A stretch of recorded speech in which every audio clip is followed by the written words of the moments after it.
I'll be your gambler, baby. Lay down the bet. We get together, mama. You'll sweat.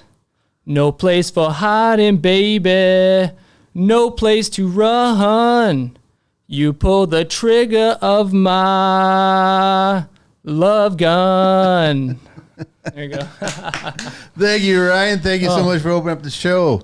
Thank you. Thanks for having me. No, welcome. Welcome to the studio. Welcome to the show. And it's going to be a very interesting conversation. I love these kinds of talks because everybody's having these conversations, but people don't really have some solutions for them. I mean, we're sharing what we can, but we have to, right? So it's got a lot to do with the industry, labor, everything, and innovation. So we got a lot to talk about, which is great. So welcome to the show. Thank you. And let me do the quick deets, obviously. So Ryan Borkowski, you can find him on IG under TheExteriorSpecialist. And then also you can email him at info@TheExteriorSpecialist.ca.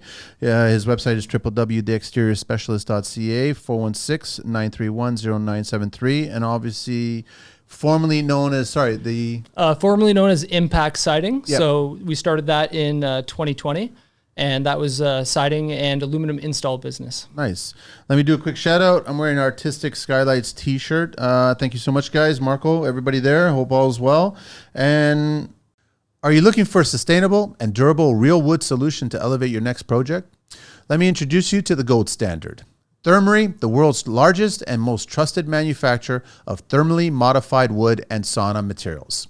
Their wood is like the superhero version of regular wood, stronger, more stable, and ready to take on whatever Mother Nature throws its way. With a wide range of thermally modified wood products from decking and cladding to sauna and statement walls, when you choose Thermery, you're not just investing in quality, you're investing in the health of our planet too. Join countless architects, designers, builders, and homeowners who have trusted Thermery to bring their vision to life. The best way to fully experience the Thermery difference is to hold the real thing in your hands. So visit their website today at www.thermeryusa.com and also find them on IG at ThermeryUSA. Looking for cutting-edge solutions for your spray foam needs? Look no further than Elastichem Specialty Chemicals. With a remarkable track record spanning over 3 decades, Elastichem stands as an industry-leading supplying contractors across Canada with top-grade closed-cell, open-cell, and specialty foam products and accessories. Experience hassle-free spraying in both summer and winter with Insulthane Extreme, Canada's groundbreaking HFO closed-cell product.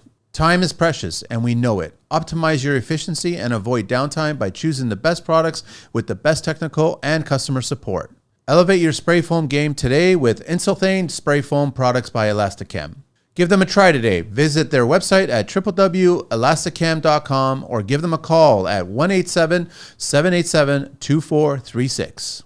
Seeking top-tier windows? Look no further. Payne's Window Manufacturing is the ultimate choice for custom builders, contractors, and homeowners. Visit www.paynes.com now to experience the pinnacle of quality and customization. Get your instant custom quote today. Elevate excellence with us. Plus, enjoy nationwide shipping across Canada and the U.S. Do you dread the office? Are you spending your personal time on paperwork? Join the club. The good news is there's a solution that isn't hard or overwhelming. With SyncedUp's estimating and job tracking software, you can plan for it and hit your profit goals, all while cutting your estimating time by up to 90%. Do you know where your money is going? Are you sure you're even making money? SyncedUp will show you exactly where your money is going with its simple budgeting tool, revealing those cash leaks so you can take back control of your business. Do you wonder if all those payroll hours are making you money or costing you money? SyncedUp tracks your unbillable labor, helping you optimize for project efficiency and ensuring each job is profitable. At SyncedUp, they're here to help contractors thrive, not just survive. Get a budgeting consultation with a SyncedUp expert looking over your shoulder to help you optimize your company's budget for free using the link in the show notes. If you love what you see, you can use the TCL discount and get 20% off on your first 6 months. Annual plan is required. Just click on the link in the show notes to book your call with the sales team and mention the TCL podcast. Check out syncedup.com and at SyncedUp on IG to level up your business. Okay, so where do you want to begin here, Ryan? Where to begin? So I had reached out to you in regard to addressing the labor shortage in construction. So in my experience, it's been a problem that's existed for a while, and it's going to continue to exist. It'll likely get worse. So rather, what do you think time wise? Like 5 years, it's going to get worse. So I've got a lot of information that if we want to get into that, yeah, I totally want to get but what are your, so you're diving deep into this, right? Yes. To get a better understanding of it, but you're coming up with solutions for it. I think the first step in the problem is, to address the problem, we need to understand it holistically. Yes. Before we can then start implementing solutions. So rather than, just speak to, the kids are like this these days, or, we got a big problem and maybe we should do this or whatever. Let's look into the background information, look into some statistics, and just really see what's going on like a large scale level, right? So yeah, I don't know if you have any questions before I get into. No, I want to get right into it, and I guess a lot of your data is coming from, I guess, on our side of the border, right? But have you dove into south of the border and trying to figure out, is it comparable? Is it like they're having a similar situation, right? Yeah. So I've been able to put together quite a bit of information that will speak to both in Canada and internationally. Perfect. So I'll start by saying a couple years ago, I was listening to a few lectures, and I came across a speaker, and his name is Peter Zeihan, and he is a geopolitical analyst. Okay. And so regardless of any kind of political sort of like opinions or leanings, he speaks a lot on population demographics. And so if anyone's been paying attention, you hear a lot of people talking about the declining birth rates in developed countries.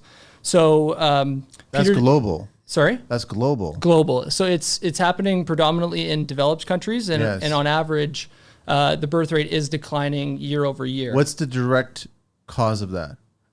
So from what I understand, and again, I'm not an expert in this. No. But from what I understand is over time, which is what a lot of people don't look at, is the transition from being an agricultural-based society to being a more developed society. So back in the day, what Peter Zeihan will comment on is that when you lived on a farm, more children were extra labor. So you would have more children.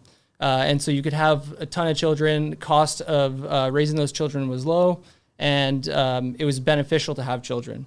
So as we develop and we move into cities and people start living in condos, things become more expensive, stuff like that. People are having less children because rather than being an asset on a farm, they become a financial liability, a time liability. And not to say that you shouldn't have children. I definitely think people should do whatever they want to do. Yeah. But at the same time, it's very obvious in the data that people are just on average having less children. So if you look at that in relation to labor and employment, we can see over time that this pattern was predictable. So yeah, if we get into the statistics, I'll start by sharing a few of Peter Zeihan's demographics. No, totally. Please do it. And please forgive me if I'm going to interrupt you because you've got a train of thought going on, because I find this extremely fascinating that obviously we have the data that's there. Mm-hmm. And if we were a smart collective group of individuals, whether you're 100% right to start talking about, doesn't matter if you're what level playing field on the political scheme of things. Yes. You can see that this was coming, right? It wasn't a secret, right? No. And there's enough data globally speaking that you can look at certain civilizations that went down these paths, and things are going to occur as a result of it. Yes. And we're seeing it now in Canada. So we are seeing that reduction of birth rate, and everything's happening and the way. So it's like we should be paying attention to other cultures that already hit that milestone probably 50 years ago or whatever, and now what's happening to them, right? Absolutely. So it's worth looking up Peter and checking him out and doing your own homework as well too, right? Oh, 100%. Yeah. So there's I've always been on the side of there's not necessarily bad information. It's how you interpret it too. So you can have an opinion, but at the end of the day, you should look at both sides, look at all opinions, and then come up with your own conclusion, right? rather than just check out the 10-second soundbite, spend the hour to watch the full lecture so you can hear all components of Wouldn't that be nice? Of the argument, yeah. It would be really nice. Yeah. Okay, so you're going to, yeah, all right. So okay, so, sorry, where's the camera here? You can pick any one of these, okay. yeah. So this is the Canadian population demographic. Okay. And so what it shows is the males and females of our Canadian population. So the largest class or largest generation was the baby boomers. Yes. And so what Peter will talk about is that a large generation produces a large generation, right? So the replacement rate to maintain your current level of population is 2.1 children per woman. And the number right now is I think 1.4 or 1.6. Yeah. So Yes. it's below replacement rate. So we Yes. are losing people over time. Yes. But the reason why people don't necessarily recognize or feel this is that Canada has a lot of immigration that will offset for the fact that we are not having as many children. And the other thing is people are living longer. So the total population is increasing, but it's skewed because, again, we're living longer and we're adding people to the country by means of immigration. Yeah. So if you look at the chart, this big bulge here, that is the baby boomer category, and where it retracts inside, that's Gen X. Okay. So that would have been the children born of the generation before the baby boomers. Yep. And then this other bulge here, that is the millennial class. So that would be myself. So I'm Gen X there. Yes, you're Gen X, so you're in here. Yeah. And then, so Gen X would then have the Zoomers, which is below the millennials. Yes. And so you can see in the chart that there's a significant drop off around age 20, right? 18, 20, something like that. So when you graduate high school, you're approximately 18 years old. So Was that fine, Angelina? Sorry, was that fine? The reflection or anything like that? No, it was good? Okay, cool. Thanks. So that is just our natural population demographic structure. And you brought up the point, is this happening other places in the world? So if you look at Europe, same pattern, right? So we have a very small population in the category of people, young people that would be targeting to then enter into the construction industry. So this is not to say that it's going to be a problem just in construction. This is just a general problem that there are just fewer people. So the labor market is going to be far more competitive because there's a smaller pool of people to pick from. And so one thing we talked about before was, is this happening over the world? We looked at Europe because Canada's got a lot of immigrants from Europe. Where is it not happening? So I was just looking up in regard to sort of more relevant to us. Sure. At the moment. I don't remember exactly where it's not happening. I know countries in Africa have positive birth rates, but in our industry, we do have a lot of labor, and shout out to all the guys from Mexico. We've worked with a ton of guys from Mexico and countries in South America. Yep. Incredibly hard workers. Coming up here, working hard, providing, for sure. Yep, polite people. Yes. I've never had a really bad experience with any of the guys we've worked with. So yeah. Great food. Yeah, great food, exactly. Like the music is fantastic. Yes. So, so we, if we look at the population of Mexico, Mexico has more of a pyramid shape. Okay. But then they are starting to, as they develop, enter into the same phase of a declining birth rate. Interesting. As they develop. So what Peter will talk about is even Mexico now needs a Mexico to get people to then enter into the labor force.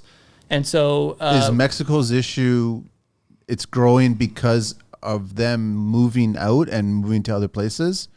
So from what I understand, the main cause of the labor difference in Mexico is that because the United States is pulling away from manufacturing in China, a lot of it is being reshored to Mexico, where the supply chain and logistics is much easier. So you can allocate your manufacturing to Mexico rather than ship it across the world, right? Yeah.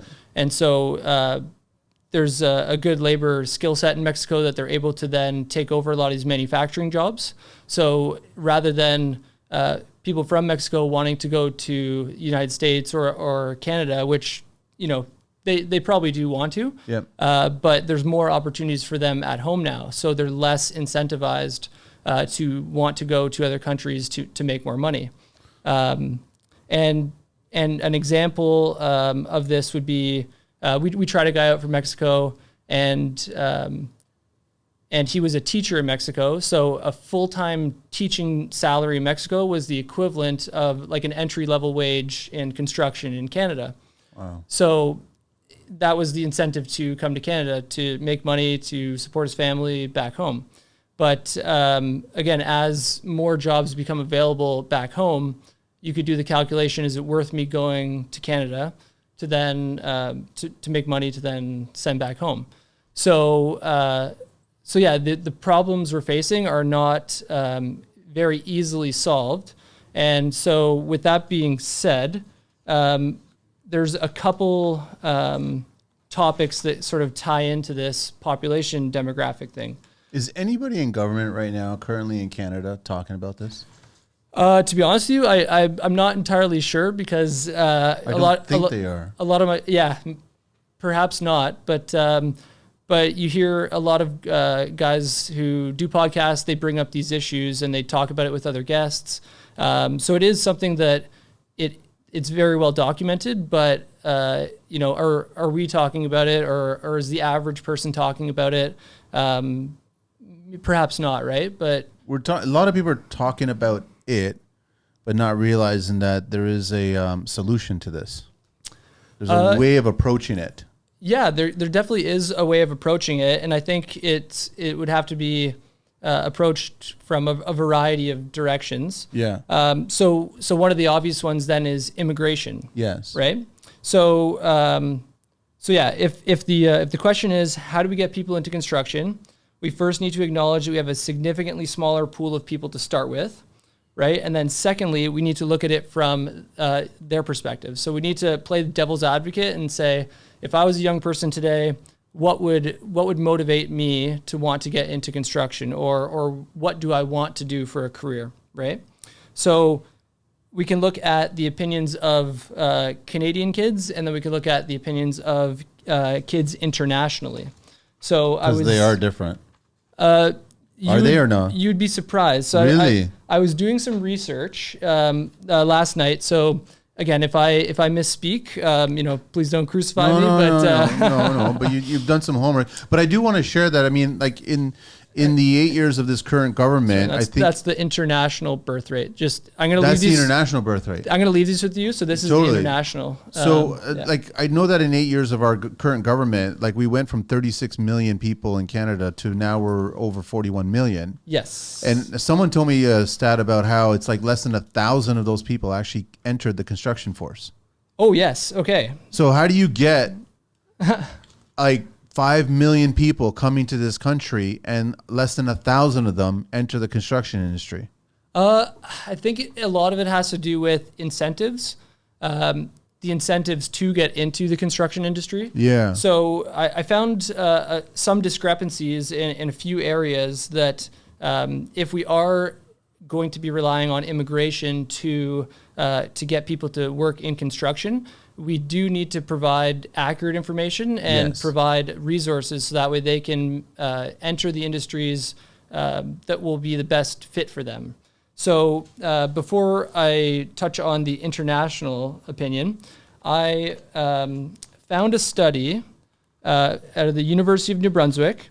And so they interviewed high school age kids, and they asked them, what industries are you looking to go into in the future? So we got this chart, and I'll leave this with you as well. But let me refer to my notes there. No, don't worry, it's all good. Okay, so University of New Brunswick Career Aspiration 2019 survey. So there's 969 surveys completed. And so out of the top three desired professions of these young people, number one was professional scientific and technical services at 25.39%. The second was healthcare and social assistance at 19.14%. percent approximately. And then the third one was classified as other trades. So the most cited professions in the other trades were mechanic and welder at 10% of the people surveyed.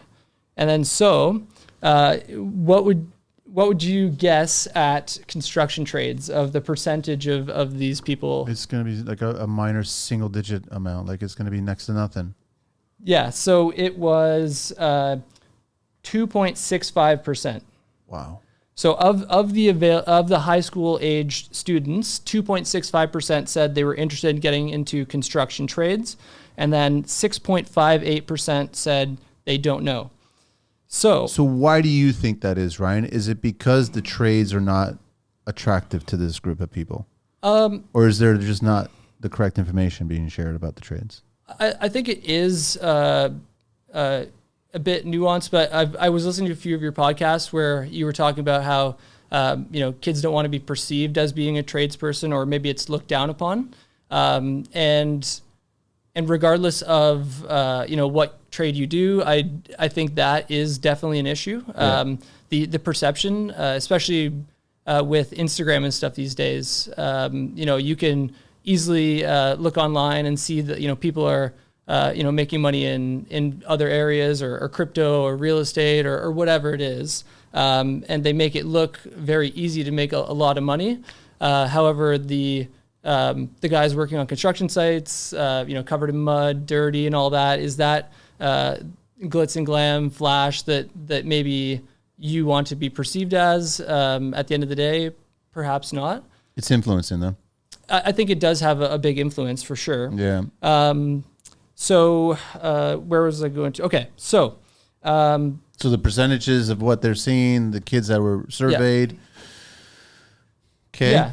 So that it's a lot of information. No, but, it's great information, but it's kind of reaffirming what we're kind of going down, right? Yeah, no, I get it. And so we're going down this path. Yeah. And so the one thing I found very cool was, so this is from Statistics Canada, and so our number for the people interested in trades was 2.65. And so if we go to this Statistics Canada report, this is from the Education and Labor Market Activities 18 to 24 years old from 2021 to 2022. Okay. And so in 2021, 101,000 18-year-old to 24-year-olds were registered apprentices, while the population in Canada of 18 to 24-year-olds for the same year was almost 3.3 million. This leads to an estimated participation rate for apprenticeship of approximately 3% of 18 to 24-year-olds. So Statistics Canada is showing 3% versus, and our interest in the trades is 2.65%. So it's very close.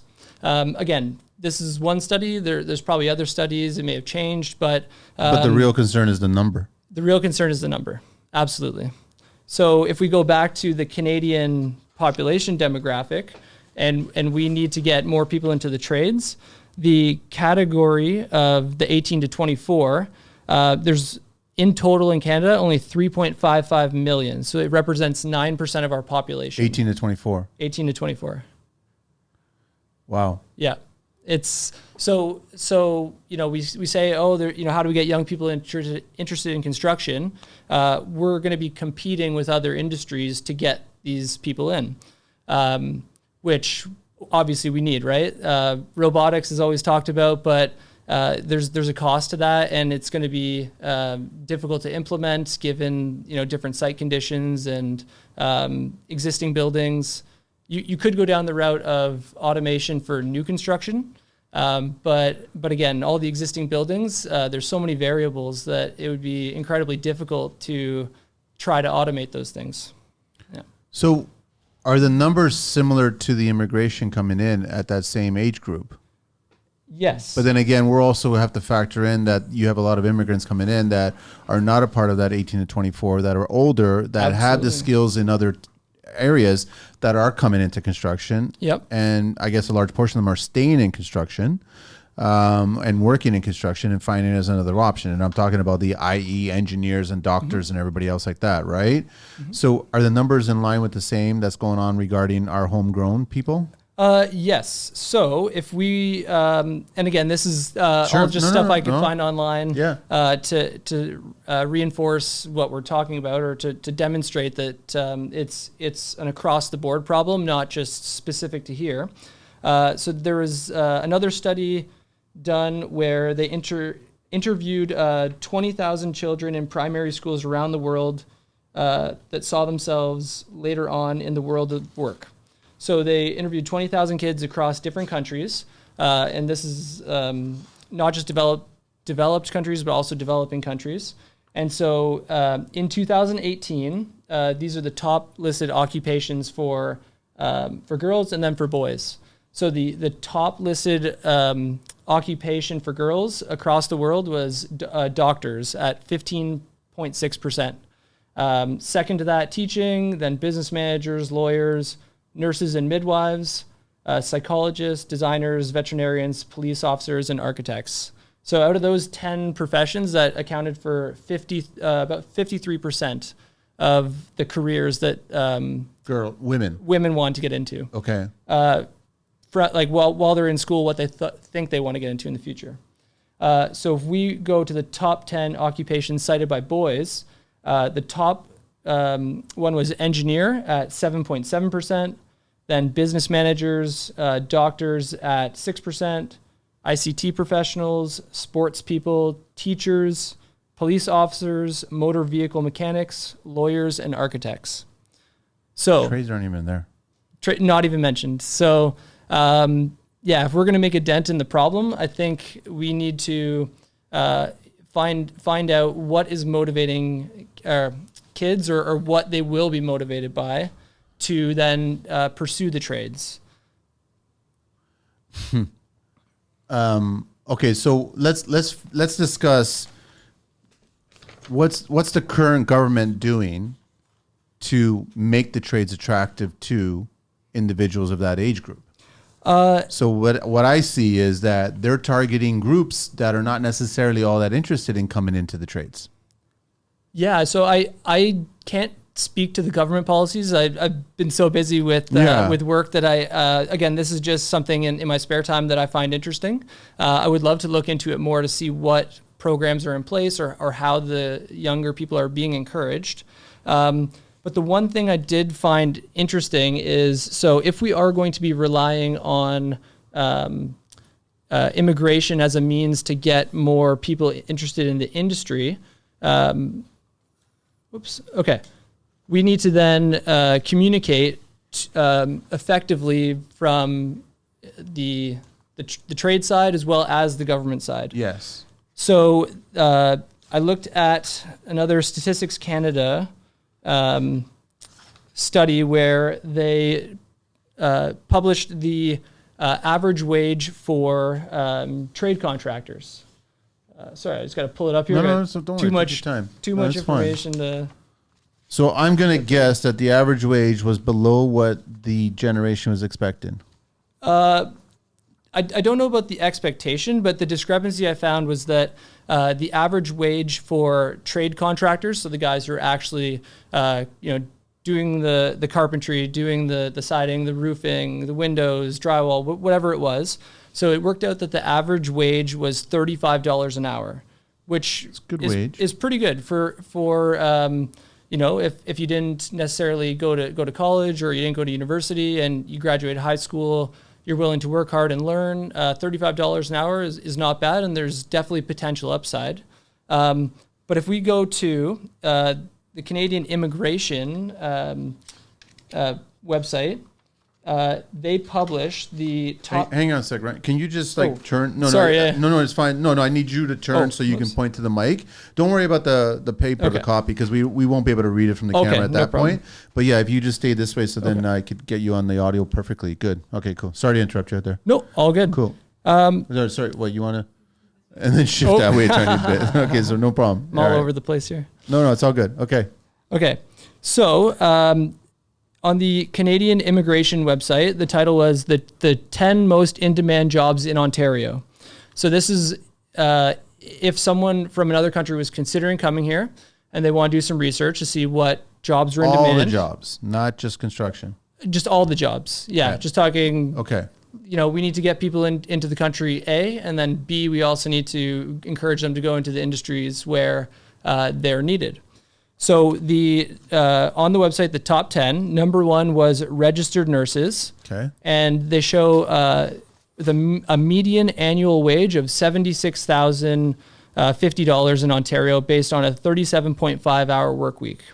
Second was physicians, and they cite that the median annual salary is $228,362.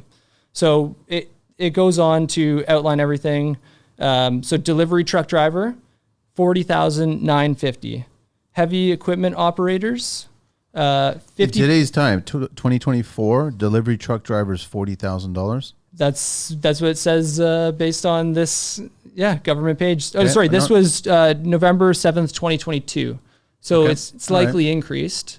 Okay, no, I just wanted to make sure. Okay. Yep.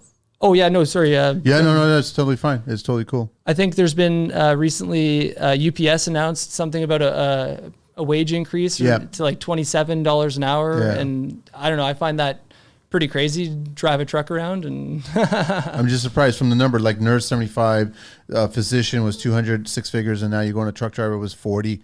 So going down the list. Okay. Yep, going down the list. Heavy equipment operators, 54,600. Okay. Software developer, 78,000. Again, based on a 37.5 hour work week. Work week, yeah. And then we have sales manager, 102,000. Cloud architect, 80,000. And so number 8 on the list is construction trades. Okay. And so what they are showing as the median annual income for construction trades that people from other countries would see is $40,950. But if we look at the average hourly wage of $35 an hour at a 2,000 hour work year, that's $70,000. So if we're trying to advertise to people from other countries the potential for income, I think that published number of 40,950 is not necessarily incentivizing. No. And maybe doesn't reflect on the true wages that are out there. Yeah.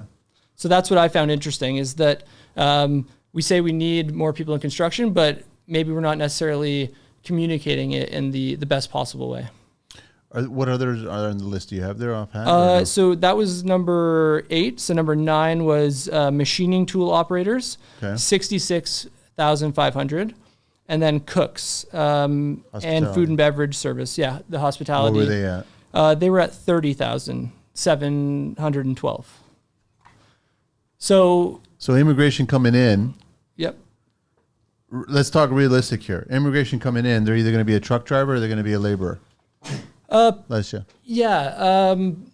Again, I don't know definitively, so I can't say with certainty. But if there was qualifications for specific jobs that were either not recognized or if they didn't have the qualifications, it would be less likely that people coming here are going to enter into the workforce with the skill set they have from their previous employment. So yeah, it is challenging because here's an anecdotal example. We hired a guy who he left Ukraine as the war was starting. He was a young guy, has a family, 3 kids, and is moving to save his life and potentially his family's life. And so back in Ukraine, he was a marketer, super smart guy, super bright. And so I got in contact with him through one of my friends' fathers who is active in the Ukrainian community.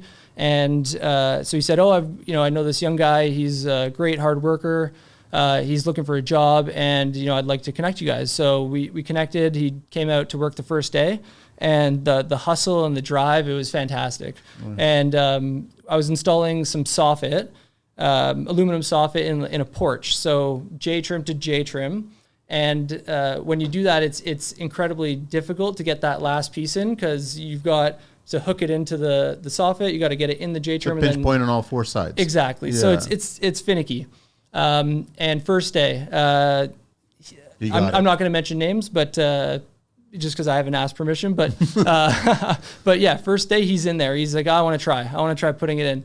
And from that point, I was like, you're hired. Yeah, no problem. Like, he got it. He got it. Yeah. He picked it up really quickly. But again, in Ukraine, he was into marketing and he picked up technology really easily, like very digitally savvy. Okay. But again, his qualifications to then enter one of those jobs, will push him into areas where he can make more money. And right now that seems to be construction, right? So he's got 3 kids and he's got a family. And exactly. He's driven, motivated. He is very motivated. Goes back to your graph. 3 kids versus 1.4 kids or whatever it is. Yep. So it's like the lack of children, a lack of population growth, giving us the mindset not to push to grow. It's contributing. It's contributing for sure. Yeah. Because tradespeople that I know, I mean, I'm just being honest, like, I don't know many tradespeople that have more than maybe 2 kids. I think 2 is like a big number in that scheme of things, right? Mm-hmm. I think there's maybe a handful that I've spoken to that might have 3 or 4 kids, but 2 is that cutoff point, right? And even at 2, they're below where they should be.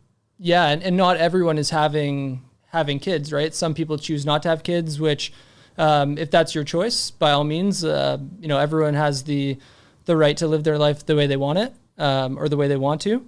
So again, it affects everybody, not just us in construction. But I think moving forward, if we are facing a labor shortage, we need to find the correct incentives to then get people into the industry. So personally, when I started in construction, I was always motivated by the ability to have flexibility in my schedule and to make money as I wanted or needed. So rather than be an hourly employee, I chose to then pursue subcontracting and then running my own business and selling my own projects. Mm-hmm. So I think regardless of if people like working with their hands or in the trades, money does talk, right? Yeah. So if we can collectively in our industry collaborate together to almost provide a guide or the correct information to show people that we are able to increase our labor force simply by attracting people for the purpose of money, which I would never suggest that quality gets sacrificed in order to make money. Personally, we chose to not grow our business as fast in order to maintain quality. Yeah. So for me, that's very important. But I think you've mentioned before that having mentors and mentorship is a big role, and so that would be a great starting point to have mentors, as well as have the mentors be able to discuss the potential earnings capacity for tradespeople. That's why I've been huge about it, where it's like, let's say you take those same numbers that you're presenting it to immigrants coming into this country. Yeah. Fine. You present that number of 40,000 as an entry-level tradesperson, but you kind of explain to them the objective to get to $35 an hour, which translates to 70,000. Yeah. But the government should actually be saying, we'll actually line you up and pair you up with a mentor. Yeah, that would be a great program if we could accomplish something like that. Again, I'm not going to throw out too many different names, go on. Why not? What do you mean? Oh, no. So I was talking with another aluminum contractor. Again, you don't want to share anybody's name, or you just haven't gotten the permission? I haven't got permission. Okay, yeah, but, no problem. and I don't want to. Sure, no problem. Step on anyone's toes or yeah. But no, I was talking to another aluminum contractor, and these guys do incredible work. Same thing. They're in the same boat. They can sell all these projects. They can get a lot of work, but their issue is the skilled labor and the guys who are going to do a good quality job. And so they're facing that problem just as we are, just as everyone is. And so we were talking about, how do we get perhaps like some training programs applied or whatnot. So he was a Croatian guy. And so he was saying, I could get guys to come, from Croatia, and we could train them and we were talking about, what can we pay them, and like how can we go about that? But part of the problem that came up was the cost of living. So if you do the calculation for the person who's going to be immigrating here, if you were to leave your home country to come to Canada, is the math going to work out that you're going to actually save more money than you would have back home? And it won't. I'm not even doing the quick math right now. Yeah. It won't. Yeah. It's because our cost of living is incredibly high. And so I was just doing some quick calculations on, cost of living. When did our cost of living start getting out of its way? Like was it a decade ago, or like what was the story here when rent started just going to the certain levels? Like, I can't necessarily speak to that. I don't want to give my opinion. I'd rather for sure speak to the facts. So I'll gladly say, I don't know. Yeah, no problem. I don't know that. But just for like average numbers, so the average rent in Canada as of February was for, I believe, a 1-bedroom apartment was $2,193. So over the course of a year, that's $26,316. Let's say a car, right? If you had a $20,000 car, it lasted you 10 years, and we're not going to account for depreciation. We're not going to account for anything else. The average insurance is $1,655 a year. Average gas, $1,600 a year. And then if your $20,000 car lasts you 10 years, that's $2,000 a year. And that's not financing a vehicle. There's no interest there. That's just breaking it down. So to own a vehicle per year in Canada, again, an efficient, low-ranking vehicle, $5,255. So one of our problems is getting guys to the job sites. So with hourly employees, if they have their own car, that's fantastic. Like we see that as very valuable. Mm-hmm. But if they don't have a vehicle, we have to coordinate, getting the guys to meet us at a subway station, or maybe someone picks them up. Maybe they meet us at the job site if they live nearby.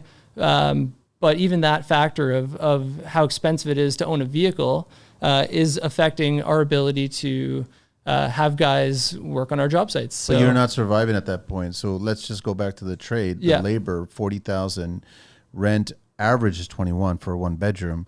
You're still at, what would you say, 26,000 per year? 24?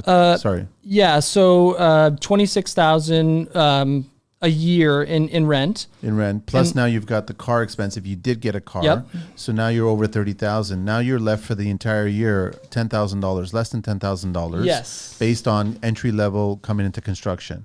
Yes. To survive. That's food. Well, no. So we haven't even touched on food. So sorry. Sorry. No, that's the where difference, we're going. But yeah, we're going in there, right? So now we have less than 10,000. Yep. Let's start feeding ourselves now. Yeah. Okay. Let's feed ourselves for the year. Okay. So the observed cost for a 19 to 30-year-old male in Canada was $4,193 per year. So if you add up your vehicle, your food, and your rent, you're 35. It adds up quite quickly. So if you were to add up you paying the rent by yourself, one person, your food and your insurance and nothing else is $31,570. Let's say you split the rent with someone, or you have a partner, plus your vehicle and rent, you're at $18,400. But you're multiplying the food. But yeah, that's only for one person. That's what I mean. So if you're splitting the rent, but then now you have to factor in food expense. Yes, you're multiplying the food expense now. Yep. Yeah. So it starts to add up, right? So these immigrants are doing this. They're doing this math. Yes. Trying to figure it out before even coming here now. Exactly. They weren't doing it the last few years, right? But now they're doing it. Yeah, and I think any reasonable person would do their homework to do the math and see if they're going to move here and then be in a financial struggle, right? And who can blame that person, right? Do you want to travel to a new country, and then once you get there, be faced with financial stress on top of the stress of adapting to a new country, new environment and all that.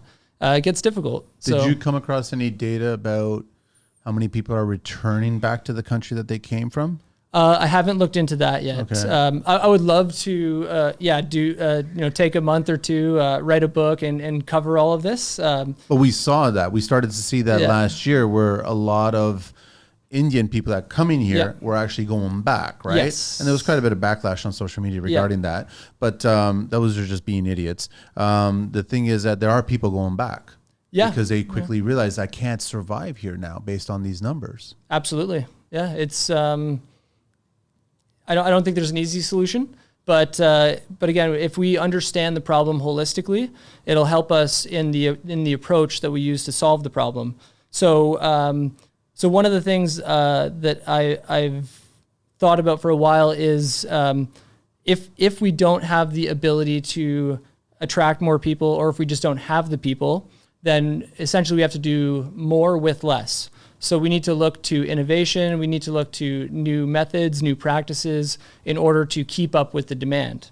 And you're seeing a lot of this through social media. You're seeing a lot of people take risks to then look for ways to innovate. And so I brought a little something just as an example. What do you got? What's going on? Don't worry, take your time. Do whatever you got to do. Okay, so if you go on Instagram and you look up the siding guy, he is a one-man siding installer in Alberta. I know him. Yeah. And so if you know him, you know that he's made this product called Siding Tips. Yep. Okay, so this is a 3D printed adapter that goes on a DeWalt roofing nailer. And so what it does is it provides the offset for the nail that you use to install vinyl siding. So vinyl siding traditionally is hand nailed, and it needs to be loose to allow for the expansion and contraction of the siding. So again, he's a one-man show. He installs all his own pump jacks, and he can do a house by himself in a week. He'll show it all. He'll tally up the hours, and he's highly skilled. Very skilled. Right. Very skilled. Yeah.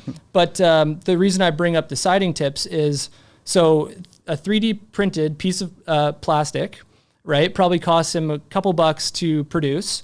I think he sells them for anywhere from like $20 to $50, something like that. But if you could achieve even a 10, 20% increase in efficiency over the course of one day, right? Let's say you're installing 200 square feet in a day hand nailing. If you can get 10% more, you're 220 square feet now, right? Over the course of a year, that adds up, and then we can look at it as what did this little innovation do for overall productivity, and how much more productivity did we get from this versus having another person, right? So if, let's say, he could produce 50% more, right? That would be the equivalent of another siding guy installing half of the year, right? So he's just replaced the need for another guy by means of creating a tool that can speed him up. Yeah. So I think that's incredible. But those opportunities they're there for almost every trade, I would say, confidently. Oh, absolutely. You can come up, if you stop, smell the roses, and come up with innovation that will help you produce efficiency faster, 100%. which translates to profitability. Yep. Yeah, and another example in our trade, again, saw the siding guy use this one tool. So when you're installing soffit, you can use the soffit screws, and then you install with the screw gun. But when you're up on a ladder, you've got your drill, you've got the screws, and you got to put the screw on the drill, go install it, and it can be very slow. So we saw him use a narrow crown stapler versus use a screw. So I was looking at it like, okay, let's try this out, right? So we purchased a narrow crown stapler, and we started using that. I'm like, wow, this is incredibly faster. One hand, right? You could have one hand to hold the soffit, one hand to nail it in with the narrow crown stapler, and you could set the depth so it doesn't overshoot. And so this tool allowed us to drastically increase our efficiency. So you look at the cost of that tool, and let's say it's $500, right? We already have the batteries, so we're set up to use that tool at relatively low cost. And then so we do the math. How much do we charge for soffit, and how much more soffit could we install in one day with this tool? And then you can work out the math to be like, okay, it'll take me 5 days or 6 days to pay for that tool, but I get to keep this tool for multiple years. Yeah. Right? So if we can look to find efficiency wherever we can at least reduce the burden of having less labor. I don't think it's going to solve it entirely, but at least it will help. And then at the same time, working with products that maybe are more readily available or that benefit the installer as far as the efficiency of the product. That's where I want to spend my time and focus my time and see if I can help in that aspect of construction. But okay, so I like that, Ryan. What I like is that it's also going to inspire other tradespeople. Yeah. For their own trade or other siding people or what have you to consider doing these efficiencies. 100%, yeah. Which makes them more profitable. Yeah, and that's what we go to work for at the end of the day. Like we obviously you like what you do, but everyone has to make money at the end of the day, and with the rising cost of everything, we need to become efficient. I think that's just a hard truth, but you can keep doing things that don't work, but over time, the companies that will succeed are the ones who can find those efficiencies. So can I generalize so far what you've shared here and say that we basically need more farmers having sex? When we're actually losing farmers, we're losing farmland. Yeah. I've seen a lot of issues now around farmers globally. I think there's a lot of protests happening in Europe, and I saw the best thing yesterday. There's a huge amount. All the farmers, like we know that it's being suppressed and everything like that. And I personally love seeing all the farmers in their tractors and everything like that, dumping soil and throwing soil. And I love seeing all that stuff. And that's just reality to me. But I saw the best thing in my neighborhood is that there's a home that they live off of a creek, right? So there's a path. And they just tilled all of the city land right behind their fence line. Okay. On the entire back portion of their yard. Yep. 1,000% illegal regarding bylaws, right? Yeah. But they're an older couple, and I'm like, they're going to plant their tomatoes, they're going to plant their cucumbers, they're going to plant everything on that land there. Yep. And I don't have a single problem with that. No, right. And I think that if every neighbor was doing that, so that's what I'm saying is like we're forcing farmers to give up land, and then we're not inviting not even on that list of people. Farming wasn't even a part of that coming here. Yeah. I mean, there is such a loss of farmers, families. Absolutely. With farming though, I have seen the case for automation, and I think there's a lot of consolidation in the farming industry where land cost is expensive. It's a significant investment to buy property and land. So again, I'm not very well educated in that space, but farming and automation, it actually will spike other people to come in regarding the technology of that automation. Yeah, the technology. So they're educated in a similar technology that requires that mindset, that brain, that knows that machinery. Yes. So it's like you're replacing the physical farmer on the land, but you're contributing to the machine automation that's innovating the land. That's at least helping, You still need that person there associated with that. Yeah, and that's where I think we even see in the information about what career paths kids are going to go down, and the STEM, the science, technology, engineering, and math. That was one of the top rated categories where young people want to get into because of all the technology gains these days, right? So you could, in some capacity, help the construction industry gain efficiency by means of working on the technology, absolutely. But it is difficult if you had never worked in construction. So if you had never worked in construction, it's hard to then implement something where the people who have to use it don't necessarily have a say in it, right? So unless the building practice gets changed.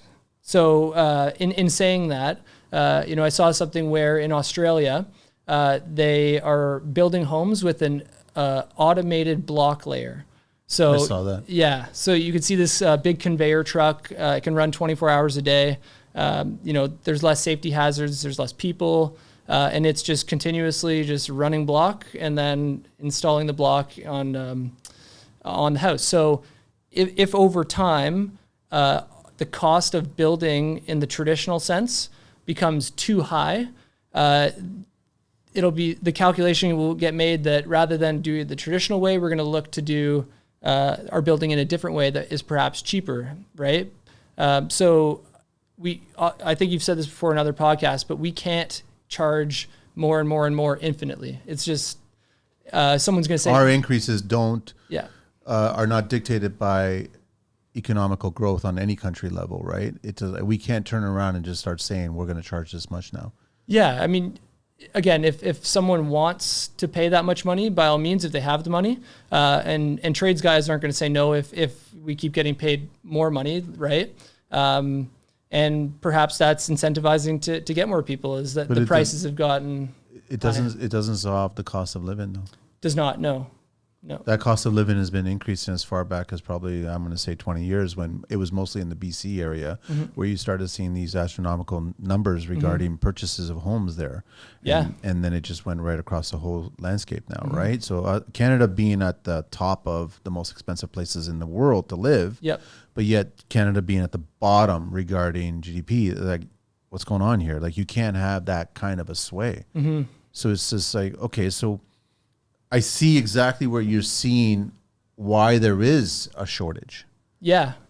So I think the shortage it's been accumulated over time, and perhaps the time to address it was 10 years ago. But we're seeing the effects of it now. I don't know how exactly to solve the problem. I'm going back to the farmers having sex. Yeah. But are you doing all this because you're looking to actually publish? Like you're going to compile this and put it together to get this all out there? Yeah. So I would love to get feedback from multiple different trades. And I would love to have conversations with, other leading contractors or trade contractors to see where do you see opportunities in your business that we could implement subcontracting as an example, or maybe piecework as an example. Again, from my own experience, I was always motivated to work hard to make money. When I was in high school, I didn't necessarily know what I wanted to do career-wise. I thought maybe I'll go into architecture, but then, I didn't want to take art class and stuff, or maybe I wanted to go into business, but, didn't necessarily do well in the courses that were the prerequisites, even though I had the skill set, I could do it, but, I didn't tick that box. Grade 11 functions, I didn't pay attention, right? So, and that's on me. So that kind of closed a couple of doors as far as what I thought I would do, but what I ended up doing was going to George Brown College and doing the construction management program. Which is a good program. Yeah, it's a great program, and that's how I met a lot of my friends. I'm still in contact with a lot of guys from the program. They're in the industry. We're all doing something related or relevant to the course. So through that program, I was able to, network, meet a bunch of people, and we've had a lot of success as a result of having those contacts. Do you think, Ryan, that the majority of the current construction force here in Canada is not really thinking about this problem? They're not really considering it a problem from themselves. They're just riding the storm and just focusing on where they can still be profitable in their business, and that this is too big of a problem for them to kind of even tackle it? Yeah, individually, I don't think any one contractor is going to be able to, find the silver bullet to solve the solution. But so back to the book and getting feedback from other contractors is if we can't motivate people to do construction trades for the sake of just loving construction, can we at least demonstrate the ability to be a subcontractor that you can get paid based on your desire to work? Yeah. So could we, between the different contractors get feedback? Okay, which trades can we implement subcontracting? Which trades is it just going to be a disaster, right? On renovations, could we do subcontracting, or is it new construction? So piecework, as an example, I started my construction career in roofing. So I would do, roofing on weekends and in summers during college, and that's how I was able to, pay for whatever I needed at the time and whatnot. And so I started off as an hourly employee, and then in time found out, guys can get paid by the bundle. And so I was like, okay, I'm pretty ambitious and hard worker, and I'd like to try getting paid by the bundle. And so for me, that was very motivating to do the calculation of, okay, if I were to get $15 an hour at the time, I think this was like 2010, I want to say. I think minimum wage was like 10 something, and then I was getting paid 15 as a roof laborer. The piecework component was very motivating. So if in a 10-hour day, if I were to make $150 as an hourly employee, but if I could install, let's say X amount of bundles and get paid X per bundle, I could see that I'm getting paid significantly more than if I were an hourly employee. Yeah. And so that's kind of what got me into the roofing business, is that I would always check the numbers from this opportunity to that opportunity and be like, this is incredible money for the amount of time that I spent, right? So if you can make a week's wage in, let's say, 2 days, right? You're only working 20 hours versus 40 hours, but making the same amount of money. And given that it does cost you money to get to work and from work, and the opportunity cost, right? If you're at work, you're also not doing something else.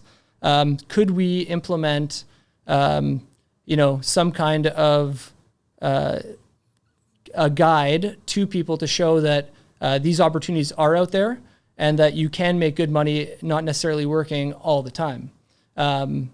If anyone who's worked in certain trades, if you're up at 5 or 6 every day over a long week, by Friday you're gassed, right? It adds up.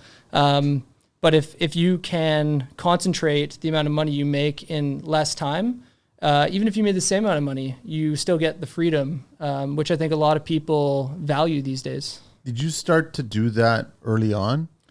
Looking at all opportunities regarding the efficiency of time? Yeah, it's always been on my mind. So when I started doing the roofing, it was during college. It was a 4-year program, so it would be summers, it would be Saturdays, whenever I had free time, or if I didn't have a class Thursday, I'd try to line up the jobs then. But so I graduated in 2014, and I went to work for a larger GC into their graduate program. And so it was a 3-year rotational program where it was meant to be a fast track to management. Okay. So it was a very good program.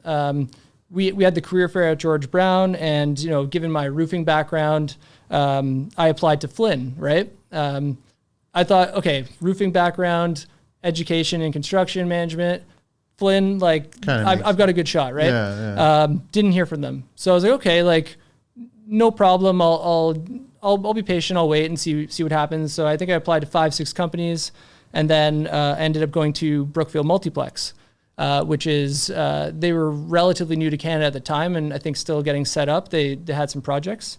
So I entered into that program. But again, I would do work on Saturdays, right?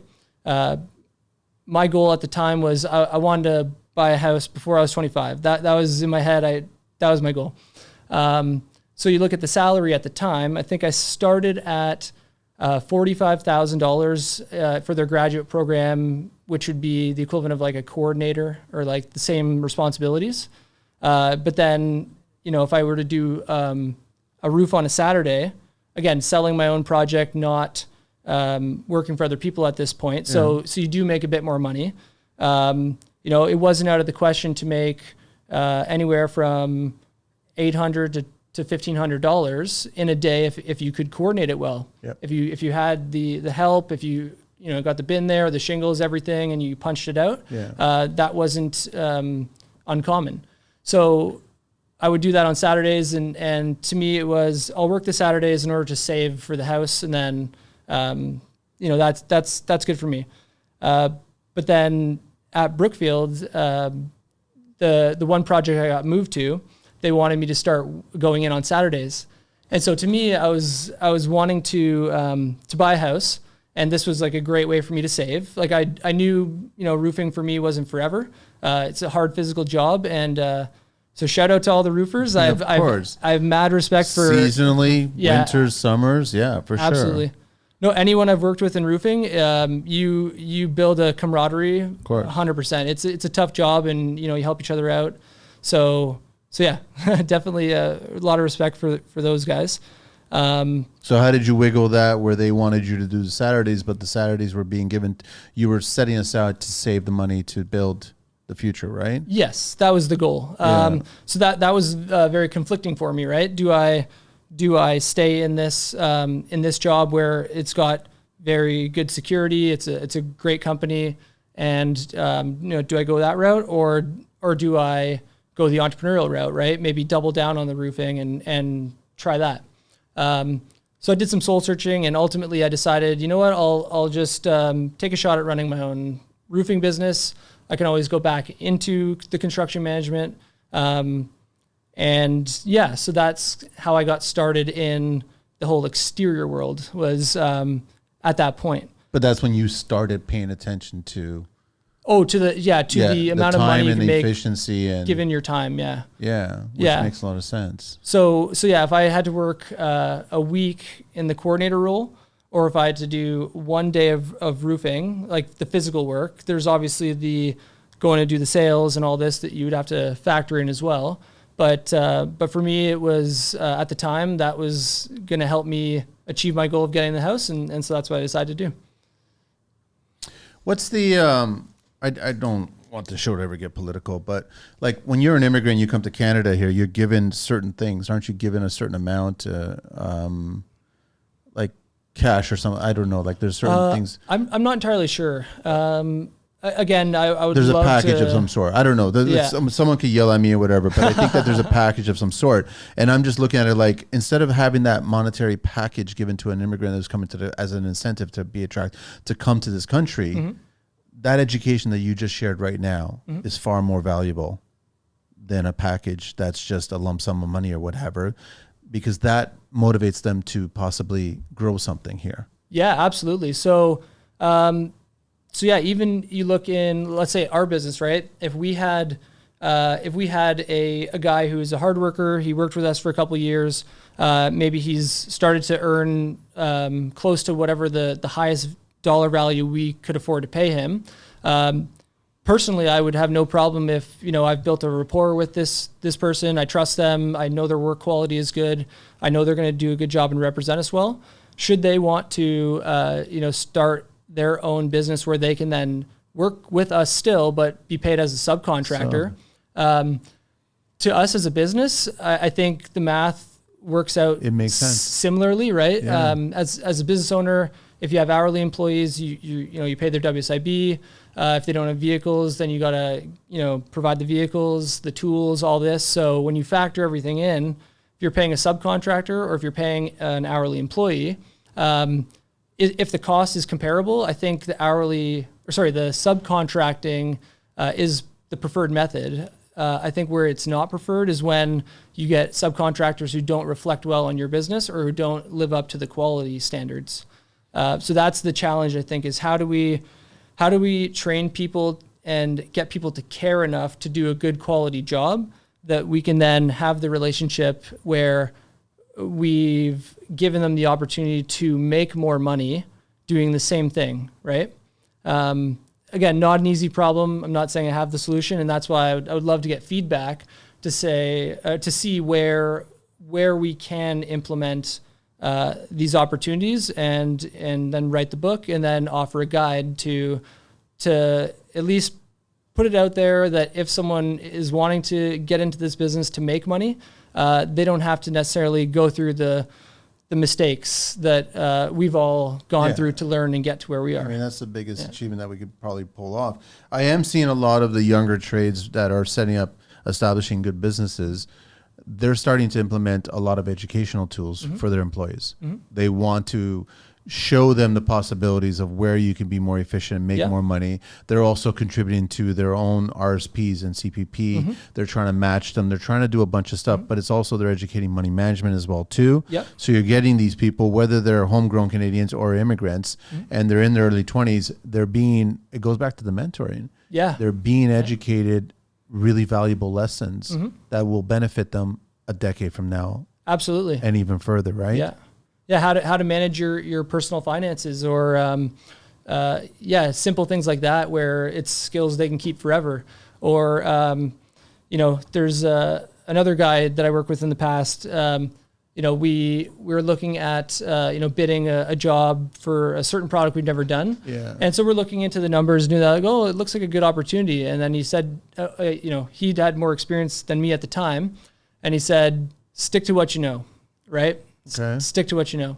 And so in some cases, right, you may think that you want to take on this big risk, but perhaps it's in incremental steps. You're not going to go after that big job that with a product you've never done. You're going to start small, right? And having the guys in the business who've been burned a couple times to provide that mentorship of hey, you know what, like it may look like this is a good opportunity, but you also need to protect yourself against what if you don't get paid? What if the material delivery gets messed up? Or what if, X, Y, and Z? Right? So preventing people entering the trades who are going to put themselves out there and try from getting burned, and keeping them in the industry, right?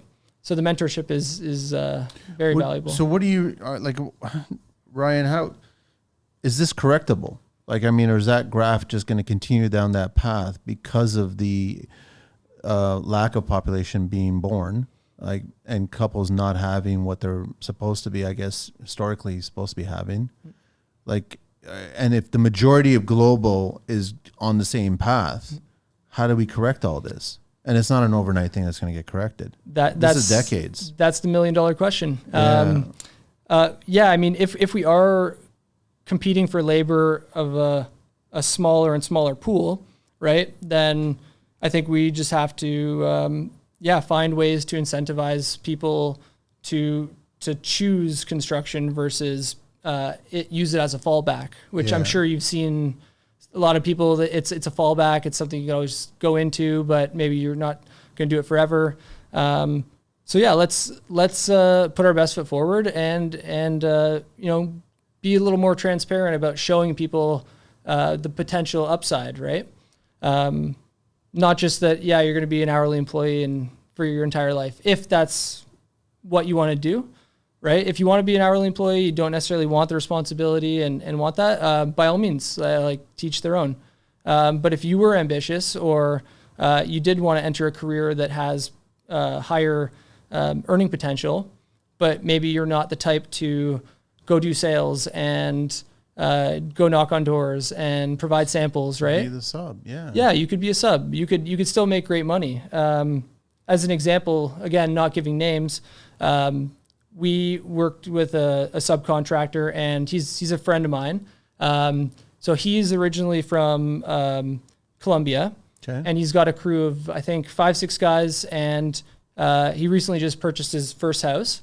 Similar age to me, and I don't think any education beyond high school, and I don't know specifically maybe what he was doing back in Colombia, but I know for a fact he's making over 6 figures, and he's a subcontractor. Good for him. Yeah, he's doing great, and there's a lot of cases like this.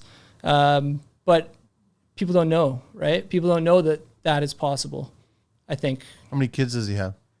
I think he has 2. I think he has 2 kids. I bet you a third one's coming. Maybe. And so, Ryan, you just been doing this all on your side, like just trying to. You started figuring out the efficiencies, and you started realizing that there's data behind all this efficiency, and then you started doing your own research on your side, right? It just Yeah. and that's how this all came about. Yeah, it's been something, again, trying to grow a business that relies on labor in a market that is in a shortage of labor is incredibly difficult, and difficult for everybody. So, it's been something I've been interested in, and if I can, at least spark a conversation or give back in some way or contribute to solving the problem, I'm happy to do that, right? And I'd like to be an advocate for people getting into the trades, young people getting into the trades. I think it's important, and I think a good use of time. Did you? Yeah, because I think that's what I was asking. Is that have you had many conversations with the interior trades, with other trades outside of the roofing and the siding, exterior guys and girls that are they aware of this as well? I haven't started to have too many conversations about how to structure like paying people and whatnot, but so I think there is a difference between the exterior type trades and the interior trades, as far as the calculation or how you go about paying people. And again, I'd love feedback from the interior trades, and I think this is the start of this journey. But again, with help from people like yourself and others in the industry. Yeah, I'm definitely gonna be chatting with them because I'm curious about it. Yeah. I always look at tile setters and trim carpenters, and I'm always trying to figure out how do we make this business, because most of them are one person shops. Yeah. How do we make them more efficient, right? Yeah. Or they're mostly like, there's a lot of businesses that are mostly about the old man and son. Right. And then the son is going to take over, and then obviously the son has kids, and then maybe that kid will choose this career, right? Yeah. But we don't know. But in the meantime, you should be designing efficiencies that will help your profit stream. Absolutely, yeah. So back to what we're saying about the interior versus exterior.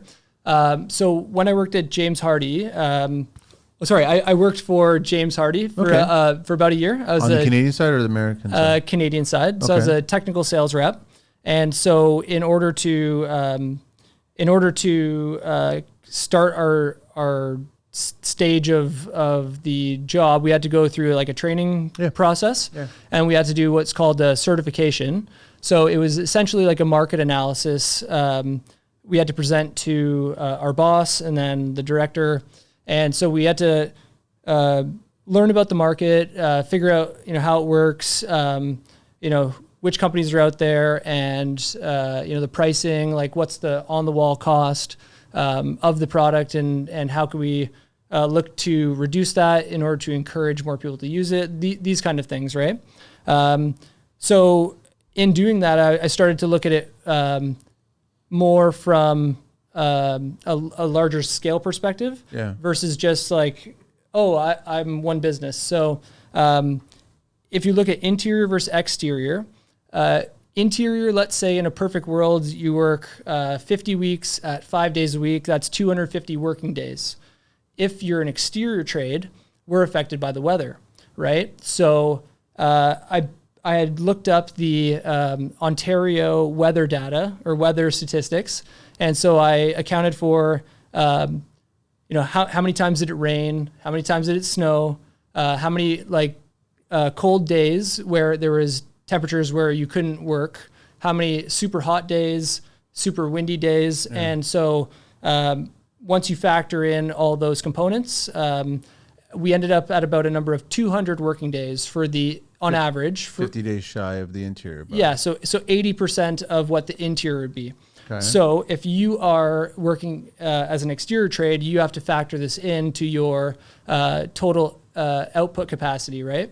If we can only work 80% of what the interior guys work, then you can do the math. We need to charge this much more to make up for the fact that we can't work as many days, right?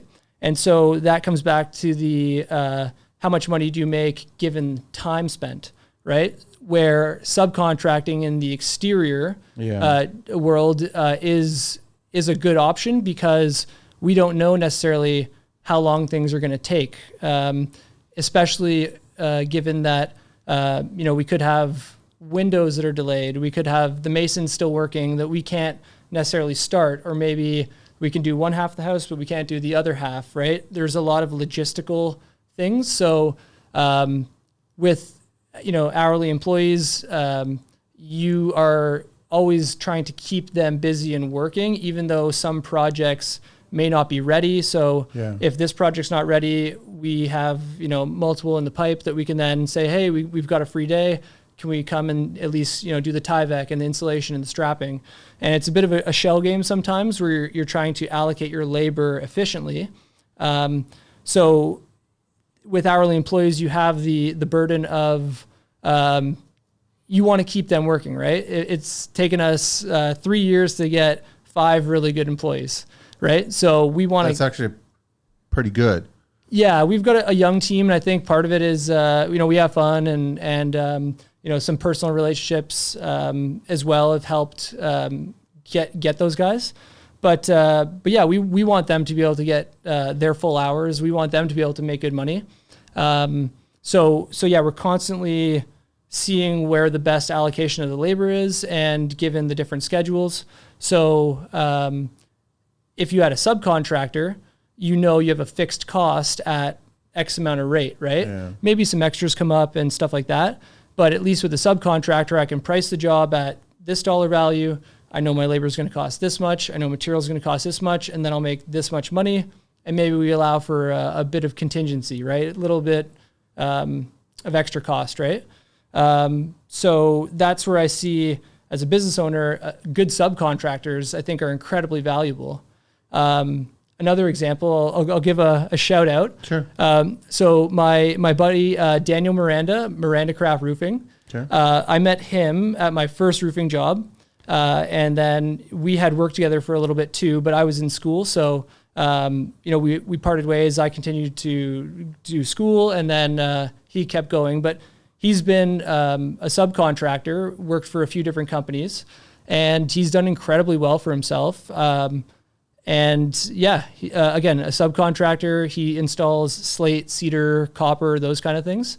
And it's a very niche skill set. Yeah, hard stuff. It's difficult work. The slate's heavy, it gets hot, but he's incredibly talented. And yeah, so I look at, someone like that who wants to work hard and he has the opportunity. Why not have more guys like that, right? I'd love to get some insight from you, Ryan, about, I love all the data that you've done regarding the entry, getting into construction and then becoming efficient in construction. What's the exit point? Like, how should every trade's got to start looking at the exit point, trying to figure out, prepare for their retirement or prepare for possibly another career change or what have you. And when I say prepare, I mean financially speaking. Yes. So, you don't want to be struggling or depending on assistance at later years of your life, right? Yeah. So are you already starting to look at that for yourself and trying to figure that exit point? Yeah, absolutely. So, how young are you, man? I'm 32. Okay. Yeah. So yeah, no, I'm definitely thinking about that. It is something that is on my mind, and that's where with the exterior specialist. So I'm setting up a metal shop. We had set up our metal shop with Impact in Toronto. Okay. So we were subletting a section off Delta Roofing, and so because I knew one of the project managers there, but I've since moved, and the commute for me was like an hour there and then an hour back and then other travel time. So I was in the car 3-4 hours on average a day, and it's just, life's short, right? Yeah. So the Toronto location didn't necessarily work for that. So I'm setting up the metal shop now at Hamilton, where it's, a 15-minute commute from my house. And Hamilton, given a metal shop, is a steel town, right? So it's very fitting. Yeah. There's a scrapyard down the street. The supplier I use to get the flat stock is close by. So that's where I'm going to be setting up the metal shop, and that will be my long-term strategy, is that I don't think I'll ever not physically work. Personally, I love it. I love the physical challenge. But it's also a place of employment for future generations to come there. Where, sorry? The shop itself. Oh, yeah. You're going to attract more people that might want to consider doing that. Absolutely. As a career. And you could be running the day-to-day operations of that. Yeah, that's the dream. Yeah, which makes a lot of sense. Yeah. Yeah. So, and again, I want to try to develop products that are efficient. And let's say we do decide to sell new products, maybe they're a little different than what's out there. Making them out of steel with readily available materials. Let's say you're short or you run out or you need an extra this or that. We have the ability to make it versus the lead time to order it. Because in siding, one of the hardest parts is establishing the product, and then which options with the product, which colors and textures or whatever. And then the second component is placing the order correctly, accounting for the right amount of waste. So that way we're not short when we go to install it, because the lead times, depending on the product, can be quite long, or it could be readily available. And you don't want the flip side on that either, right? You don't want to be storing all kinds of extra material. Oh, dealing with that, right? Yeah, I think a lot of guys can speak to this, but I'm sure we all sit on inventory because we don't want to be short, right? So we have all these pieces that we paid money for, and I look at it like, oh, that's few $1,000 in value just sitting there. But if it gets scratched or if it's a different color, we can't necessarily use it all the time, right? And I've seen this at a few different contractor shops, just boxes and stuff and things. Because see it all the time. Yeah, it's what's the term? I think it's called it's like a perceived loss, right? Like you have a perceived loss of value if you throw it out, but at the same time, it's not actually making you any money. But technically, it is still a loss. Oh, yes. Sitting there is still a loss. Oh, yeah, regardless. In anticipation of a project that's going to come along that may require that. Yeah, and personally, I hate wasting things. Yeah.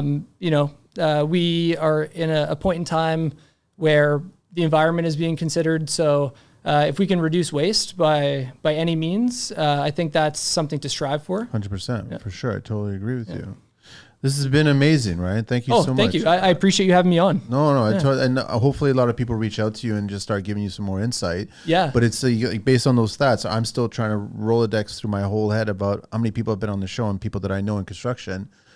I don't know anybody that has more than 2 kids. And it's bothering the hell out of me now, right? And I'm from a family of 5. I'm the 4th in the bunch of 5, right? So it's like that was a different time, different generation, right? And I think that 2 is the cutoff point, which is still short of what we need to be getting to. Yeah.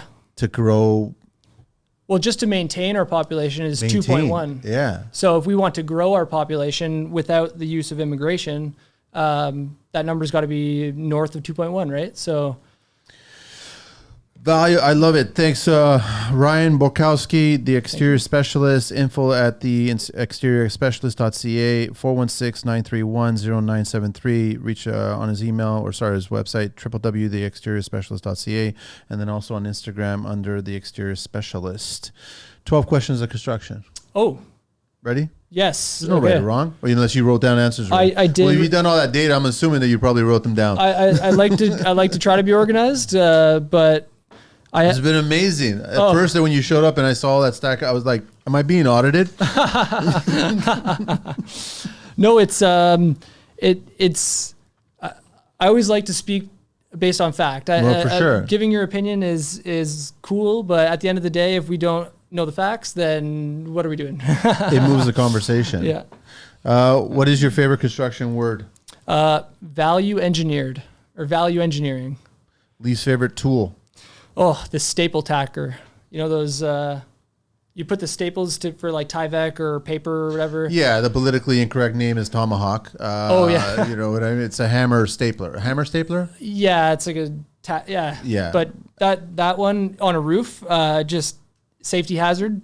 And then projectile when it slides along the roof. Oh, no, I meant if you use the staples and you don't have enough, the paper can slip off the staples. Oh. And it's, I prefer just a nail gun, right? Yeah.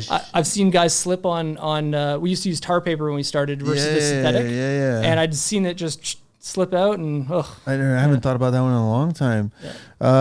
Least favorite, what construction sound do you love? releasing the hose from the compressor at the end of the day. Yeah. Favorite beverage? This was a tough one because there's a few, but I would say mojito. My brother worked at a bar for a bit, and so we'd go visit him, and he would give us free drinks, and he'd make me mojitos, and it was just What kind of sugar was he using? I'm not sure. He just gave me the drink. I drank it, and it just reminds me of those. I love mojitos, man. Yeah. I long time ago I stopped using white sugar, and then I switched to brown sugar, and now I'm using cane syrup. Okay. And cane syrup in a mojito is like really, really good. I'll have to give that a try. I'm just saying it's nice. And also, if you ever get a chance, try a watermelon mojito. Oh, that sounds good. Yeah. In the summertime? Oh, yeah. Really nice refreshing. Hot day. Yeah. What turns you on and off in construction? Yeah, I kind of mentioned before, off would be waste. Like I do hate, wasting time, wasting materials. Just generally speaking, I think there's a lot of waste in construction.